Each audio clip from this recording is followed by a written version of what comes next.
معزز حضرات گرامی،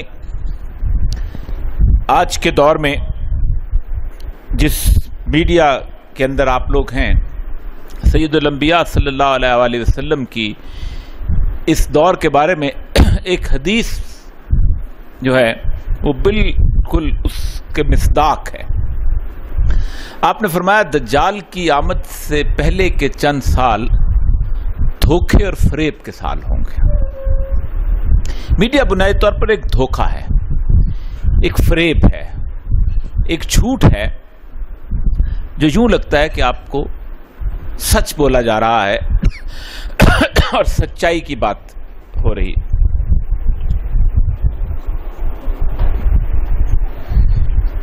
دنیا پوری کا جو میڈیا ہے اس کا 97% حصہ جو ہے وہ دنیا کی 3 بڑی کمپنیوں کی ملکیت ہے۔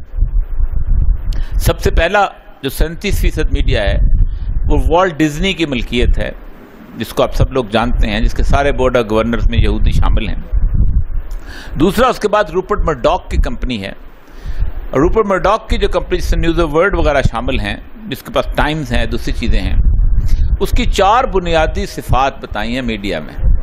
میں اس لیے آپ کو بتانا چاہ رہا ہوں کہ آپ دیکھ لیجئے گا کہ کس طریقے سے یہ سارا چلتا ہے۔ اس نے اپنے لوگوں کو جو پالیسی دیتے ہوئے کہا کہ پہلی بات تو یہ ہے کہ دنیا پوری کا جو موسیقی ہے اس کو الیکٹرانک کر دو، مطلب بجلی والی جو آج کل آپ دیکھ رہے ہیں، اور تیز کر دو، کیونکہ اگر ہلکی پھلکی میں ہی موسیقی ہوگی تو لوگ سمجھ کے اس کو آہستہ سے سنیں گے، اور ان کے اندر ان کے مزاج میں ایک غصہ اور ایک اشتعال یہ چیز نہیں آئے گی، اور وہ ٹھنڈے دل سے جب غور کرنا شروع کریں گے تو ان کو اندازہ ہوگا کہ دنیا کی حقیقتیں کیا ہیں۔ لیکن جب یہ ادھم قسم کی اور اس قسم کی حالات ہوں گے، اور جب وہ ہر وقت اسی طرح کی جسے کہتے ہیں ناچ گانے کی اس کیفیت میں رہیں گے، تو ان کو اسی کے اندر ان کی جسمانی طور پر ریلیکسیشن ہو جائے گی، اور وہ کچھ سوچ نہیں سکیں گے جسے ہم چاہتے ہیں کہ وہ نہ سوچیں۔ دوسرا اس کا جو نقطہ تھا وہ بڑا کمال کا، وہ کہتا یہ ہے کہ اس دنیا میں کانسپریسی تھیوری، یعنی ایسی تھیوریز کو عام کریں کہ جس کے بارے میں لوگوں کو یہ اندازہ ہو جائے کہ وہ کچھ نہیں کرتے، بڑی طاقتیں کرتی ہیں، عالمی طاقتیں۔ اللہ کہتا ہے تؤتی الملک من تشاء وتنزع الملک ممن تشاء وتعز من تشاء وتذل من تشاء، جس کو چاہتا ہوں بادشاہ دیتا ہوں، جس کو چاہتا ہوں جس سے چھین لیتا ہوں۔ ہم کہتے ہیں نہیں امریکہ ایسا کرتا ہے، ہم کہتے ہیں نہیں یورپ ایسا کرتا ہے۔ ہم نے وہ تمام تر اختیارات جو اللہ تبارک و تعالیٰ نے اپنے لیے مختص کیے ہوئے ہیں، ہم نے اس کو عالمی طاقتوں کے ہاتھ میں، اللہ کہتا ہے میری مرضی کے مطابق پتہ نہیں ہلتا، ہم کہتے ہیں امریکہ کی مرضی کے مطابق پتہ نہیں ہلتا۔ تو یہ وہ کیفیت ایسی پیدا کر دو کہ لوگوں کو اول تو اللہ پہ یقین نہ رہے، پھر اپنے آپ پہ بھی یقین نہ رہے۔ تیسری وہ پالیسی یہ دیتا ہے کہ آپ لوگوں کو اندر جو نیچرل لیڈرشپ ہے اس کو ملائن کرو۔ بڑا خاص فکرہ ہے کہ یعنی جو ایسے لوگوں کے اندر رہنما پیدا ہو جائیں، ان کی شخصیت کے خلاف اس طرح کا پروپیگنڈا کرو۔ وہ جناب ایسی عجیب و غریب سے لوگ ہیں، یہ مولوی جو ہیں، یہ سارے جو ہے، یہ دیکھیں ان کے مدرسوں میں کیا ہوتا رہتا ہے، بچوں کے ساتھ یہ کیا کرتے ہیں، یہ دیکھو یہ داڑھی والا جو عورت کے ساتھ پکڑا گیا ہے، اس کو ایک مجرم بنا کے پیش کرو تاکہ ان کے ہاں ایسی کیفیت پیدا نہ ہو سکے۔ آپ خود سوچیں کہ آج سے 25-30 سال پہلے تھانوں میں یا چیک پوسٹوں پہ کیسے لوگوں کی تلاشی لی جاتی تھی؟ ایسے لوگوں کی تلاشی لی جاتی تھی جو سلطان رائی ٹائپ ہوتے تھے، جو ٹیڑھا ٹیڑھا چلتے تھے، جن کی کان میں مندری پڑی ہوتی تھی، جو پان کھاتے ہوتے تھے، جو بڑی بڑی مونچھیں رکھتے تھے۔ یہی چیز تھی نا۔ اب میڈیا نے کہا اب تلاشی کس کی ہوتی ہے؟ جس کی داڑھی رکھی ہوتی ہے، جس کے ماتھے پہ محراب ہوتا ہے، جس کے ٹخنوں سے اونچی شلوار ہوتی ہے۔ ایک امیج بنا دیا جاتا ہے کہ نہیں یہ بدماش نہیں، یہ بدماش ہے۔ تو اس طرح کی لیڈرشپ، اس طرح کی ملائن کو۔ اور چوتھی اس نے چیز یہ کی کہ فحش کو اس طرح عام کرو کہ لوگوں کو فحاشی نظر نہ آئے، وہ اس کو زندگی کا حصہ سمجھنے لگیں۔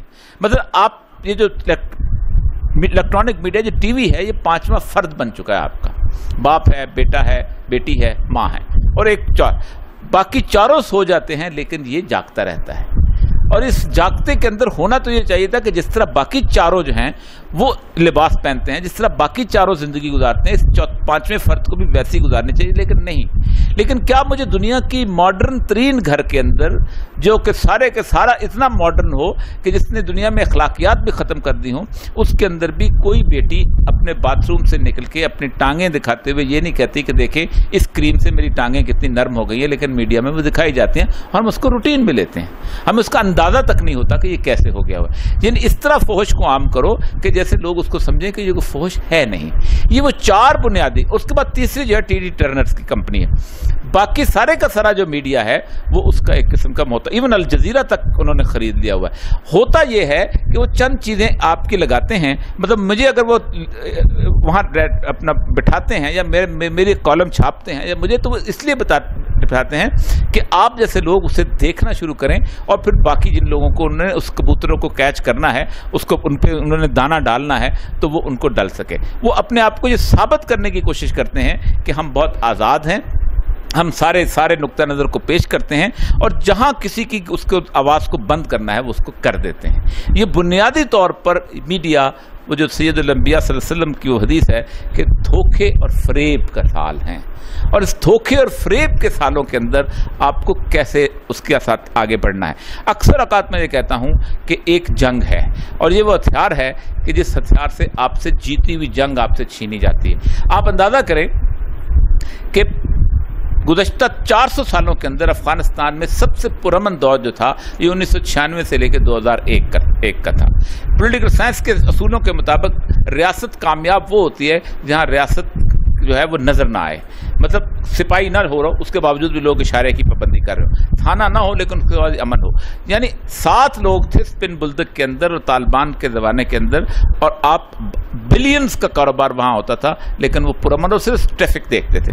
Rate of the government establish کی تھی, جس پوسٹ کی کاشت کو پوری دنیا مل کے ختم نہیں کرنے کی, اس کو 0 پہ لے کے آ گئے تھے.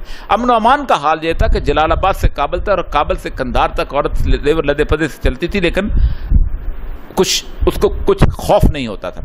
لیکن ایک 2.25 منٹ کی کیسٹ ایک آتی ہے مارکیٹ کے اندر, اور ہمارے علماء کرام تک بڑے آرام سے شرمندہ ہو کے کہتے ہیں نہیں ہمیں طالبان والا اسلام تو نہیں چاہیے.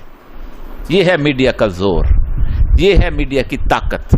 2.25 منٹ کی کیسٹ آپ کو اس طاقت کا میڈیا کے باہر رہ کے ایک اپنے میڈیا سے, کیونکہ یہ کبھی نہیں ہو سکتا کہ میرا ہتھیار میری ملکیت ہو تو میں آپ کے ہاتھ میں دے دوں کہ بھئی تم چلاؤ اور مجھ پہ واپس گولی چلاؤ. ایسا نہیں ہو سکتا. وہ اتنی ہی چلانے دیں گے کہ جتنی ان کی بس میں ہوتی ہے. تو میں ہمیشہ یہ کہتا ہوں پوری دنیا کے اندر جہاں پہ میں گیا ہوں کہ اپنا ہتھیار خود خریدو, اپنا ہتھیار خود بناؤ. یہ وہ ہتھیار ہے کہ جو جیتی ہوئی جنگ کو شکست میں تبدیل کر دیتا ہے. یہ وہ جنگ ہے کہ جو آپ کے سارے با کردار لوگوں کو بد کردار ثابت کر سکتا ہے. یہ وہ ہتھیار ہے کہ جو لوگوں کے اندر آپ کی اس ساری کی ساری اعلیٰ ترین صلاحیتوں کو بدترین صلاحیتیں بنا کر پیش کر سکتا ہے. تو اس لیے آج کے دور میں بنیادی طور پر آپ کا سب سے بڑا کام جو میڈیا کے اندر ہونا چاہیے وہ بنیادی طور پر یہی ہے کہ ہم اپنی جنگ کیسے لڑتے ہیں اور اپنی ہماری جو ہے وہ محاذ میں ہمارا راستہ کون سا ہوتا ہے. ایک سوال یہ پوچھا گیا تھا کہ سول سروس کے اندر کیسے اس کو اس میں کیا, یہ لمبا سا موضوع ہے کہ کسی وقت اگر آرام سے بیٹھیں تو میں تفصیل سے بتا سکتا ہوں کہ سول سروس میں جانا چاہیے. اس کی وجہ یہ ہے کہ میں جب سول سروس میں تھا تو جس وقت میں نے کالم لکھنے شروع کیا آج سے 15-16 سال پہلے, تو میں نے میرے جو مرشد ہیں میں ان سے کہا کہ میں چھوڑنا چاہتا ہوں تاکہ آزادی کی. انہوں نے کہا مت چھوڑو. میں نے کہا کیوں؟ انہوں نے کہا تم چھوڑو گے تو تمہاری کرسی پہ کوئی بددیانت آ کے بیٹھ جائے گا, تو یہ سیٹ خالی نہ کرو. ہاں تمہیں نکالیں تو بے شک نکل جاؤ, اور اللہ تعالیٰ نے 14-15 سال حفاظت کی ہے. میں اکثر اوقات لوگوں سے کہتا ہوں کہ اللہ تبارک و تعالیٰ کی اگر نشانیوں کو اور اس کے توکل کو دیکھنا ہو تو مجھ سے زیادہ ناشکرا کوئی نہیں اگر میں اللہ تبارک و تعالیٰ کے توکل کو نہ مانوں. کہ مجھے جس طرح میری اس نے حفاظت کی ہے, میرے جس طرح اس نے نصرت کی ہے, مجھے جس طرح ان لوگوں کے دلوں میں اللہ تبارک و تعالیٰ نے میرا خوف ڈالا ہے, یہ صرف اللہ تبارک و تعالیٰ کا. دنیا میں کسی کے ساتھ تو میں اکیلا ہی اس چیز کی مثال بن سکتا ہوں کہ اگر آپ سول سروس میں جائیں تو آپ حق اور سچ کو قائم رکھ سکتے ہیں, اور اگر آپ حق اور سچ پہ قائم رہتے ہیں تو پھر یہ کبھی نہیں ہوتا کہ تنزل الملائکہ والی بات جو ہے کہ اللہ تعالیٰ ملائکہ آپ کی نصرت کے لیے اتارے. وآخر دعوانا الحمدللہ. الواحد الحي كذا المليك والملك المالك لا شريك. الواحد الحي كذا المليك والملك المالك لا شريك. الواحد الحي كذا المليك والملك المالك لا شريك. الواحد الحي كذا المليك والملك المالك لا شريك. الواحد الحي كذا المليك والملك المالك لا شريك. الواحد الحي كذا المليك والملك المالك لا شريك. الواحد الحي كذا المليك والملك المالك لا شريك. الواحد الحي كذا المليك